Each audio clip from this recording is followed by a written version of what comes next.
What's up, boys? So today we're out here in the treehouse, and hopefully we will get this video out before the sun goes down, because right now that's about 50-50.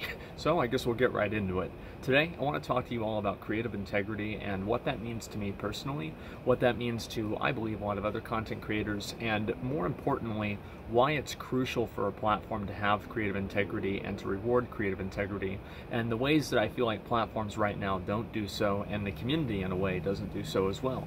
Now, this is going to be mostly talking about Twitch, but you can also find some parallels here to YouTube as well. So for me personally, what do I mean by creative integrity? What is creative integrity to me personally? To me personally, I would say that it's the ability to make content that you yourself would watch. And this has always been like the bar that I've used for my own videos. Would I go back and would I watch this video again if I didn't make it? Would I want to see this video? And if the answer is no, then I don't make it. Now, the problem with that, and I think that a lot of other people look at it from that perspective as well, even if they don't do it consciously, the problem is that you're not necessarily only making content for yourself, you're making it for an audience. And once that audience becomes large enough and you become ingrained enough into the community, it becomes very hard to separate your own creative integrity and creative aspirations with being able to appeal to the audience and make people happy. And both of these are noble pursuits. It's not like making people happy and appealing to your audience is a bad thing. But sometimes whenever the audience is wants one thing that is not necessarily healthy and for the long-term effect of your channel, and you end up doing that thing, it ends up being bad for you. Now, I can give you an example of this for myself personally. There are a number of times where I've tried to play new games that I thought would be good for my stream, but I didn't necessarily feel personally motivated to play them. I just kind of did it because a lot of people wanted me to do it, and theoretically it would be something that would help my channel. Now, the reason why it was never successful was because, for one, I never really cared. And I think that's something that really has to be emphasized here, is how important it is for the actual content creator to care about the content that they're making. Now, the reason for that is because there are always going to be streams that you do that aren't very good. There are going to be times where you go on stream and people are assholes, people are obnoxious, or maybe you just don't get as many viewers or subs or donations that day and you feel a little bit more like shit. Well, the difference between having creative integrity and having creative inspiration for your content and not is how that affects you. So, for a personal example, I'll give you my Call of Duty, the I'll Drive video that I have on this channel. That video was not a blowout success. It got 100,000 views, but there are plenty of other videos that I have that have gotten 300, 400, 500,000 views on this channel anyway. So why was it that I felt good about making that video? And I also felt good about making other videos, but I especially felt good about making the Call of Duty video. It's because it was funny to me and I would have liked watching it. And it didn't really bother me. It never really bothered me, the fact that that video didn't have a lot of views, because I knew that I was making something that I was proud of and I was happy about. And I think that creative integrity, that's what it really means to me. And for a lot of other content creators, I think it means relatively the same thing. So whenever you have that, it allows you to, it kind of makes you more free, because instead of worrying about what's going to drive the most analytics to your page or what's going to drive the most donations or the most money or anything like that, you work on what's going to drive me as an individual, what's going to make me happy and me successful. Or not necessarily successful, but fulfilled. And I also believe that whenever you are doing that and you're on the path to that creative fulfillment, it's probably going to be the best path of success. And I think I can come up with another example of this, and this is one that's been used before, and it's whenever Summit, you guys remember Summit on Twitch, everybody knows Summit, and he went over and he started playing Sea of Thieves. This was kind of a dead game, and he came at it from a completely different perspective, really, from what people were kind of used to. And he not only revitalized the entire section, he also revitalized his own stream. He re-interests people in his stream, and he started doing incredibly well doing that. And I think that one of the reasons for that is that he went with his own instincts, and he went with something that he thought that he could really create value with and really make interesting and fun. And I think that if you do that as a content creator, it's what's going to be the most rewarding for you personally, internally, and also in many cases it's going to be the most rewarding financially in the long run. Now, it's very easy to go and play the newest, most popular game, and hopefully you do well, and maybe you have a big hype period and everything goes well, and then it just stops going well. But what really carries you in between those hype periods is doing things that makes you feel good about yourself and makes you excited to stream. And as for me personally, and I know that everybody is going to be a little bit different, if I know that I'm going to get a lot of viewers on a certain day, that's great. But if I'm looking forward to, let's say, doing some event on my stream or something like that, doing a raid that I've been looking forward to, that's going to be something that's going to be even more compelling for me and more exciting. That's why I'll really get up in the morning and, start my stream even earlier than I normally do. And also, I think the other reason why this is important is because it's something that translates over to your audience. I think it's very easy to tell whenever you have streamers that are basically showing up because they're treating it like a 9 to 5. And if you take those same streamers and you put them in a condition where they're actually doing something that they enjoy, their mood changes, and especially with streaming, this is very important. The streamer's mood, in a way, dictates the mood of the chat, and it dictates the flow and like the vibe of the stream. So if you have somebody who's just there because they're supposed to be there, then you're going to have a lot of other people that are watching because they feel like they're supposed to be watching, and then oftentimes they realize that they don't have to. And that's what ends up happening. So for me, whenever I was originally playing Classic, for example, I felt like that was kind of what I had to do. And whenever I came back to my stream and I focused on playing retail and doing things that I wanted to do, my stream saw a tremendous amount of growth and a lot of success, much more so than I had seen almost ever before. And I think that one of the reasons for that is that you had the internal inspiration of the content that you were making, and you felt good about what you were doing and what you were watching. The stream had good vibes, people were enjoying themselves, things were generally positive, and everything was pretty much good. And I think that's one of the most important and most genuine things about streaming, is that you can have that visceral connection with the streamer and truly enjoy something together. Now, where this ties into a larger, greater platform issue is whenever you have certain memes or certain different types of content that people kind of expect to see from streamers, but some streamers don't necessarily want to do. Now, I'll go ahead and give two different examples, and I think that you guys will kind of see where I'm coming from here. Hopefully I'll give them new. The sun's going down pretty quick now. A little bit nervous. Regardless, number one is Valorant. Okay, so Valorant obviously came out, huge amount of viewership for tons of people. Everything went really well for them. It was great. Many people saw the highest point ever in their stream with Valorant, and honestly, that's great.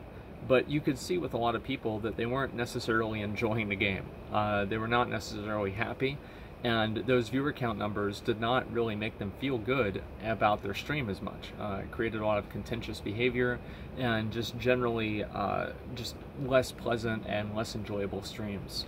But because there was so much viewership involved and so much money, really to be made with it, a lot of people stuck with it longer than I think that they would have if it was just something that happened completely organically. And I think that's one kind of specific example that's kind of driven by an outside force. But the second thing I want to talk about is something that's kind of happened internally with the community, and it's not really because of a developer or anything, and that's React content.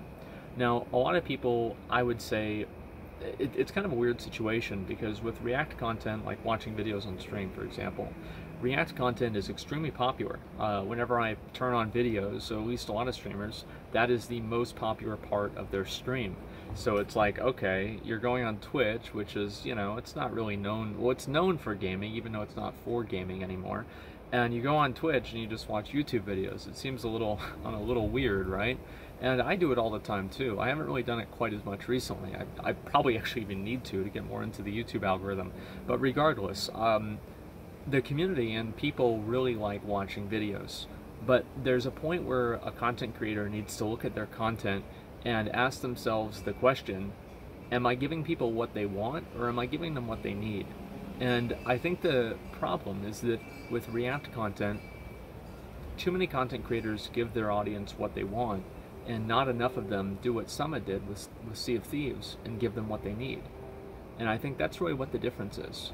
And I think as a community, it's very important to have leaders of the community and have content creators of that community who are able to identify what the difference between those two things are and make sure that they're always innovating on their content and not just rehashing the same things over and over and over. All the time I try to think about new ideas for my stream, and I don't really like playing a lot of other games besides World of Warcraft, so I am kind of limited in that way. But I also try to look and find things that are inside World of Warcraft that I can do that are interesting to a lot of people. Like I had like a thing where, you know, I had people summon Blingtrons to make the biggest Blingtron possible, and like at the end he was like as big as a long boy. And that was really cool to me. I thought it was interesting because it was something I had never really seen before, and I wanted to just test the boundaries of the game. It's something that's fun for people to see. And I think for a lot of people, that's really what matters the most, is doing things and talking about things and showing things that are fun to see. And with React content, for example, I think that there are a lot of people who are kind of bored by that. And you see declines in different people's viewership, especially with something like that, that don't necessarily happen overnight. And in a lot of ways, it's paradoxical because the declines in viewership are long-term, but you do have short-term gains because you're having people that are coming in there watching videos, but I don't think those types of viewers are going to be invested in the same way that they would be if they were necessarily like watching you for video games, because you don't really have that same type of a, you know, ongoing connection and draw to them. And I think there's a lot more to it than that, but that's pretty much what it is at a surface level. So the creative integrity, I think, is the point where you have to understand that what you're doing is, it might necessarily be good for viewership, but it's not necessarily good for, let's say, your own state of mind, or maybe it's also not good for the long-term health of your channel. Now, I'll go ahead and give another example of this. This was actually just a couple of days ago. I think we're going to have to move the camera here. This was actually just a couple of days ago, and what I had to end up doing is I went over and there was like this guy, and it was like a classic WoW drama thing, where this guy went over and he was in a guild, and the guild had decided that they want to wipe all of the Alliance off of a server. So I thought about interviewing him on my stream, and I decided against that, not necessarily because it wouldn't draw in viewers. I actually thought that it would draw in a lot of viewers, but the problem is that it would attract a certain type of viewer that I don't necessarily want on my stream. It's drama-hungry, classic WoW viewers, and that's not really something I'm trying to figure out. It's hard for me to hold my hand out like this. Let me see if I can get down right here. There we go. Okay, that's better. So it would attract that type of viewer that I wouldn't necessarily want to be on my stream. It's not something that I would be particularly happy with, and ultimately it's not content that I would be proud of.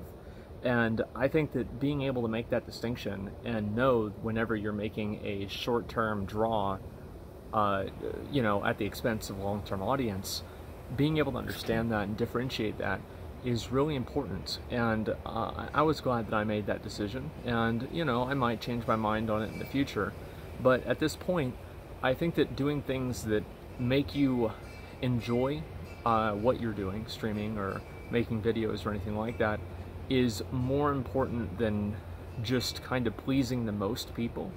And the reason for that is because in the long term, you're going to end up pleasing the most people by doing something that makes you happy. Because if you don't do that, you're probably going to quit or take breaks or burn out or something that's in between that, right? Or your content's just going to turn to shit because you don't really care about it. And I think that's really what the difference is between a good content creator and a bad content creator, is somebody who, or a long-term and short-term content creator, I think. That's probably a better way to look at it. If you look at any like long-term streamer or YouTuber, many of them have reinvented themselves and reinvented their content multiple times and came out stronger or better pretty much every single time, or at least neutral. So the point of this video, I think, is to draw awareness to this subject, because I don't really think that it's spoken about enough, and how important it is to have a community and also have leaders of that community that are able to acknowledge and recognize whenever certain things are good for analytics, but not necessarily good for the long-term health of the platform. And I'm not necessarily saying that React videos are not good for the long-term health of the platform, but I do think that for a number of people, they're not interesting at all. And so it's very important to make sure that you know that you're making your core audience happy. And I think that there are too many people who spend more time trying to get a bigger audience than people who are spending more time trying to get a bigger core audience. And I think that should be the goal of almost anyone who's making content, because your core audience is what's going to follow you between each of those different paradigm shifts that I talked about earlier with different content creators making. So the reason I wanted to make this video is because I don't think a lot of people realize that, and I haven't really realized that until recently. And so I wanted to share that insight that I've had, and I also am curious about yours. So if you guys have any other insight or any other perspectives, or other streamers, for example, that you've seen go either way, either go purely for analytics, just to make themselves more money, or go in the route of just doing what they love to do and have been even more successful than they previously were because of that. I'd really love to hear those stories, because I want to know more about this so I can understand it better. So I wanted to make this video. That's pretty much why. I think it's important to have that creative integrity, and I think that it's also important for the creators inside of the communities to know what they want and make sure that they're making something that makes themselves fulfilled and not just filling up their bank account. I think it's very important for the long-term health of the community and the long-term health of the platform. So anyway, that's pretty much what I think. I'd be curious about your opinions. Again, let me know if you guys have any examples of this or anything else in between. But either way, this is going to have to be the end of the video, because the fucking sun's going down. So anyway, guys, thanks a lot for watching. I really appreciate it. And until next time, peace.